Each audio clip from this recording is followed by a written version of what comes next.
Begging mafia అనేది రాజధాని నుంచి జిల్లాల నుంచి మండల కేంద్రాలకు కూడా వ్యాపించింది. గతంలో హైదరాబాద్ పట్టణంలో బెగ్గింగ్ నిర్వహించేవారు. ఎక్కడ బస్ స్టాండ్లో చూసినా, ఎక్కడ రైల్వే స్టేషన్లో చూసినా, ఎక్కడ హోటల్లో చూసినా కూడా బెగ్గింగ్ చేసేవాళ్ళు విచ్చలవిడిగా కనపడేవారు. కానీ అది రాను రాను రాను రాను జిల్లా కేంద్రాలకు కూడా పాకింది. అయితే ఇటీవలి కాలంలో బెగ్గింగ్ పై ప్రభుత్వాలు కూడా చూసి చూడనట్టు వ్యవహరిస్తున్నారు.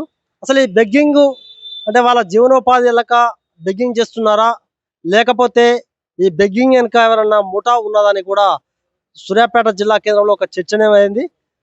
మనం చూస్తున్నాము, సూర్యాపేట జిల్లా కేంద్రంలో ఇటీవలి కాలంలో పిల్లల్ని అమ్మకాలు పెద్ద ఎత్తున జరగడంతో సూర్యాపేట జిల్లా ఎస్పీ ఆదేశాల మేరకు సిసిఎస్ పోలీసులు పిల్లల అమ్మే వాళ్ళని, కొన్నవారిని కూడా పట్టుకోవడం జరిగింది. పెద్ద ఎత్తున చర్చ కూడా జరిగింది. ఆ చర్చ అనంతరము పిల్లల్ని కూడా నల్గొండ జిల్లా కేంద్రానికి గృహానికి పంపించడం జరిగింది, శిశు గృహానికి పంపించడం జరిగింది. అయినా కూడా తల్లిదండ్రులు ఇప్పటికి కూడా బాధపడుతూ మా పిల్లలు మాకు కావాలని కూడా రోదన పడుతున్నారు.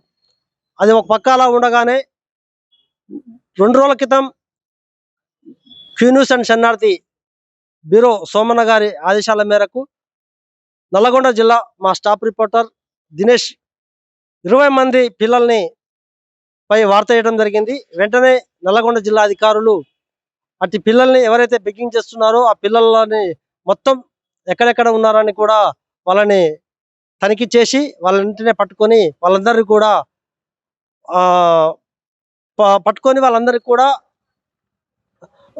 జిల్లాధికారులకు ఒప్పచెప్పడం జరిగింది. వాళ్ళందరినీ కూడా భరోసా సెంటర్లకు చేర్పించడం జరిగింది. అదేవిధంగా మనం చూస్తున్నాం, ఇప్పుడు సూర్యాపేట జిల్లా కేంద్రంలో కూడా మనం చూస్తే ఎక్కడ చూసినా కూడా హోటళ్ళ దగ్గర కావచ్చు, లేకపోతే టెంపుల్ దగ్గర కావచ్చు, లేకపోతే ఫంక్షన్ల దగ్గర కావచ్చు, పెద్ద ఎత్తున కూడా బెగ్గింగ్ నిర్వహిస్తున్నారు. మనం ఇప్పుడు విజువల్స్ చూడవచ్చు, పక్క విజువల్స్ చూడవచ్చు. ఒక పక్క సంటి పిల్లలు వేసుకొని, మరో పక్క గాంధీ బొమ్మ వేషాలతోని, మరో పక్క ఒక అమ్మాయి 8-9 సంవత్సరాల వయసు కల పిల్ల, అంటే పాఠాలతో కుస్తీ పడే వయసులో బెగ్గింగ్ నిర్వహిస్తున్నారంటే అసలు ఈ బెగ్గింగ్ కు ఎవరు ఆజ్యం పోస్తున్నారు, ఈ బెగ్గింగ్ కు దీనికి వెనుక ఉన్న వ్యక్తులు ఎవరో కూడా ఖచ్చితంగా సూర్యాపేట జిల్లా అధికారులు ఖచ్చితంగా వెలికి తీయవలసిన బాధ్యత ఎంతైనా ఉంది. ఎందుకంటే బాల్యంలోనే వాళ్ళు బెగ్గింగ్ నిర్వహిస్తే ముందు ముందు వాళ్ళ విద్యాభ్యాసం ఏ విధంగా ఉంటుంది. ఎందుకంటే బెగ్గింగ్ తల్లిదండ్రులు కూడా బెగ్గింగ్ చేస్తూ వాళ్ళని ప్రోత్సహిస్తున్నారంటే వీళ్ళు కూడా బెగ్గింగ్ తోనే రేపు కాలం గడపవలసింది.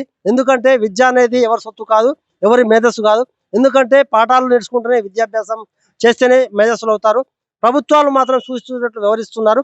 ఖచ్చితంగా సూర్యాపేట జిల్లా ఎస్పీ గారు కావచ్చు, సూర్యాపేట జిల్లా కలెక్టర్ గారు కావచ్చు, ఖచ్చితంగా సూర్యాపేట జిల్లా కేంద్రంలో ఎవరైతే బెగ్గింగ్ నిర్వహిస్తున్నారో ముసలి వాళ్ళు కావచ్చు, లేకపోతే చంటి పిల్లల్ని ఎత్తుకొని తిరిగే వాళ్ళు కావచ్చు, చిన్నపిల్లలు కావచ్చు, వేషధారణతో వచ్చే వాళ్ళు కావచ్చు, ఖచ్చితంగా వీళ్ళందరినీ కూడా గుర్తించి భరోసా కల్పించవలసిన బాధ్యత ఖచ్చితంగా జిల్లా కలెక్టర్ గారికి, జిల్లా ఎస్పీ గారికి ఎంతైనా ఉంది. ఎందుకంటే మనం చూస్తున్నాం, ఈ బెగ్గింగ్ విషయానికి వస్తే అసలు స్వతహాగా వీళ్ళే బెగ్గింగ్ చేస్తున్నారా, లేకపోతే వీళ్ళ వెనక మూటా ఉన్నటువంటి ఎవరైతే నాయకులు ఉన్నారో ఇప్పుడు ఏమంటున్నారంటే సూర్యాపేటలో కొంతమంది జనాన్ని కలిస్తే విషయాన్ని, దీని వెనక మొత్తం ఒక ముఠా ఉంది. ఆ ముఠాకు సంబంధించి ఒక్కొక్క వ్యక్తికి ఎవరైతే బెగ్గింగ్ చేస్తారో వాళ్ళకు రోజు 500 నుంచి 1000 రూపాయలు ఇస్తారు. మిగతా సొమ్ము ఏదైతే ఉందో ఖచ్చితంగా ఆ బెగ్గింగ్ ఎవరైతే ముఠా సభ్యుడు ఉన్నాడో ముఠాకు ఒక పెద్ద ఉంటారో వాళ్ళకి ఖచ్చితంగా ఇవ్వాల్సిన అవసరం ఎంతైనా ఉందని తెలుస్తుంది. ఎందుకంటే పిల్లలు మనం చూస్తున్నాము, ఒక చంటి పాప కావచ్చు, చంటి బాబు కావచ్చు, ఉదయం ఒక తల్లి దగ్గర ఉంటే సాయంత్రం ఒక తల్లి దగ్గరికి పోతున్నారంటే ఖచ్చితంగా ఇది బెగ్గింగ్ కు సంబంధించినటువంటి మాఫియా అని మనం అనుకోవచ్చు. ఖచ్చితంగా జిల్లాధికారులు దీని మీద మాత్రం ఒక కన్నేసి ఖచ్చితంగా వీళ్ళందరినీ కూడా భరోసా కల్పించి వాళ్ళందరినీ భరోసా సెంటర్లకు పంపి వాళ్ళకు కావాల్సినటువంటి విద్య అయితే ఏంది, విద్యాన్ని దిశ మాత్రం పిల్లలు ఖచ్చితంగా భావి తరాలకు వీళ్ళందరూ కూడా ఒక పెద్ద చదువుకొని విజ్ఞానం కలిగిన వాళ్ళు రేపటి పౌరులు అవుతారు. లేకపోతే మాత్రము ఈ పిల్లలంతా కూడా బెగ్గింగ్ చేసుకుంటూ వాళ్ళ జీవనం మొత్తం కూడా బెగ్గింగ్ కు ఆడుకోవడమే జరుగుతుంది. ఖచ్చితంగా జిల్లా ఎస్పీ, జిల్లా కలెక్టర్ స్పందించి బెగ్గింగ్ చేసే వాళ్ళని మాత్రం వెంబటే అదుపులో తీసుకొని వాళ్ళకు న్యాయం చేయాలని కూడా మనం కోరుతున్నాం.